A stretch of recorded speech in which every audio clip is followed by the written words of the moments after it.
DPC उरकलेली आहे। अतिशय खेळीमेळीच्या वातावरणामध्ये सकाळी 9 ते दुपारी 11:30 पर्यंत 2.5 तास डीपीसी चाललेली आहे।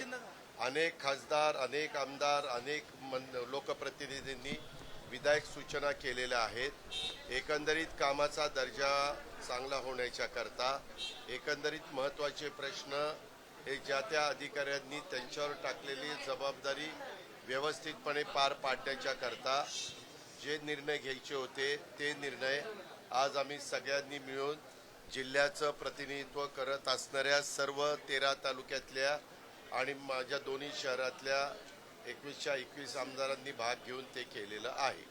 आणि त्यामध्ये बराच वेळ आम्ही दिला। अतिशय चांगल्या प्रकारची प्रेझेंटेशन पण झाली। आपण ह्या वेळेस असं टार्गेट ठेवलेलं आहे की उद्याच्या 3-1 वर्षात कमीत कमी आपल्या पुणे जिल्ह्यामध्ये असणारे पानंद रस्ते, आपल्या पुणे जिल्ह्यामध्ये असणारे शिवचे रस्ते, 2 गावांना जोडणारी जी शिव असते ते सगळे टाइम बाउंड कार्यक्रमामध्ये घ्यायचे आणि तो कार्यक्रम राबवायचा।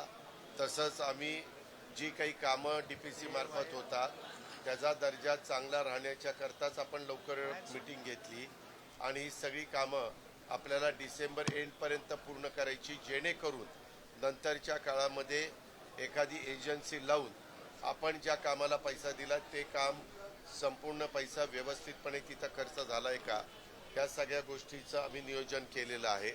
आम्हाला एक अनुभव असा वाईट आला की लोक काही जण 30% 40% बिलोनी जातात, कामं घेतात, कामं करत नाही। त्याहीबद्दल काही वेगळे निर्णय आम्ही घेतलेले।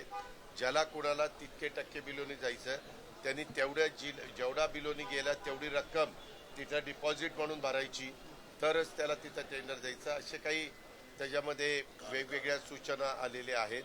मध्ये स्वतः मुख्यमंत्र्यांनी एक बैठक घेतलेली होती, कॅबिनेटमध्ये पण चर्चा झाली। त्याच्यामध्ये जे काही तलाव आहेत, जे काही पाण्याचे साठे आहेत तिथला गाळ काढण्याच्या बद्दल पण निर्णय झाला। त्याला कुठल्याही प्रकारची रॉयल्टी लावायची नाही। तो गाळ आमच्या शेतकऱ्यांनी घेऊन जावा, त्यांनी त्यांच्या शेतामध्ये वापरावा।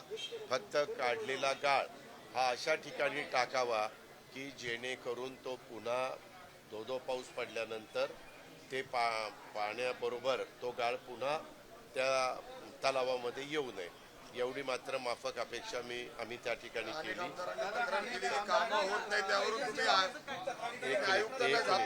त्या आतमध्ये मीटिंग मध्ये मी काय केलं ते सांगायला मी काय तुम्हाला बांधील नाही। ते मीटिंग मधलं माझ्या आतली गोष्ट होती, मी ती केलेली आहे। आमचा एकंदरीत राज्य सरकारचा पै योग्य पद्धतीनं खर्च होण्याच्या करता जी काही खबरदारी आम्ही लोकांनी घेतली पाहिजे आणि त्याला अधिकाऱ्यांनी पण तसा प्रतिसाद दिला पाहिजे, सगळ्यांनी सहकार्य केलं पाहिजे, ते करण्याच्या बद्दलच्या सूचना